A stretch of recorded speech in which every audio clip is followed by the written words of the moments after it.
ഇത്തരത്തിൽ വാഹനത്തിൻ്റെ ഫ്രണ്ടിൽ കൂടെ ക്രോസ് ചെയ്യുമ്പോൾ വളരെയധികം ശ്രദ്ധിക്കണം. ഒരിക്കലും വാഹനത്തിൻ്റെ മുൻഭാഗത്തുകൂടി കടന്നു പോകരുത്. വാഹനത്തിൻ്റെ മുൻഭാഗം ഒരു ബ്ലൈൻഡ് സ്പോട്ടാണ്, ഡ്രൈവർക്ക് കാണില്ല.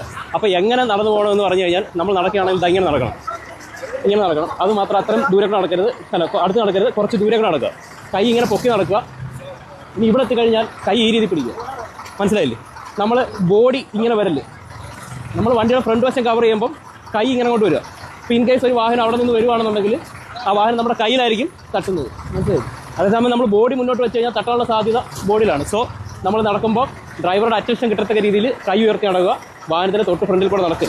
ഓക്കെ, മനസ്സിലായോ? അപ്പോൾ ബാക്കി അദ്ദേഹത്തിന് പറഞ്ഞു കൊടുക്കാം. പലപ്പോഴും വണ്ടി നിർത്തിക്കഴിഞ്ഞാൽ നിങ്ങൾ ഒരു പക്ഷേ എന്തെങ്കിലും സ്റ്റാറ്റസ് നോക്കാൻ അല്ലെങ്കിൽ ഒരു കോൾ വിളിക്കാൻ വേണ്ടി നിർത്തിയിട്ടിരിക്കുമ്പോൾ മൊബൈൽ ഇത്തരത്തിൽ എടുക്കാറുണ്ട്. അപ്പോൾ സറൗണ്ടിങ്സിലുള്ള നിങ്ങളുടെ അറ്റൻഷൻ മാറും. അപ്പോൾ നിങ്ങൾ പെട്ടെന്ന് ബെല്ലടിക്കുമ്പോൾ വാഹനം മുന്നോട്ട് എടുക്കാനുള്ള ഒരു ടെൻഡൻസി ഉണ്ട്. ആ സമയത്ത് ഈ ഫ്രണ്ടിൽ ആരെങ്കിലും പാസ് ചെയ്തോ നിങ്ങൾ അറിയില്ല. അപ്പോൾ നിങ്ങൾ സറൗണ്ടിങ്സ് ഒന്നുകൂടെ നോക്കുക.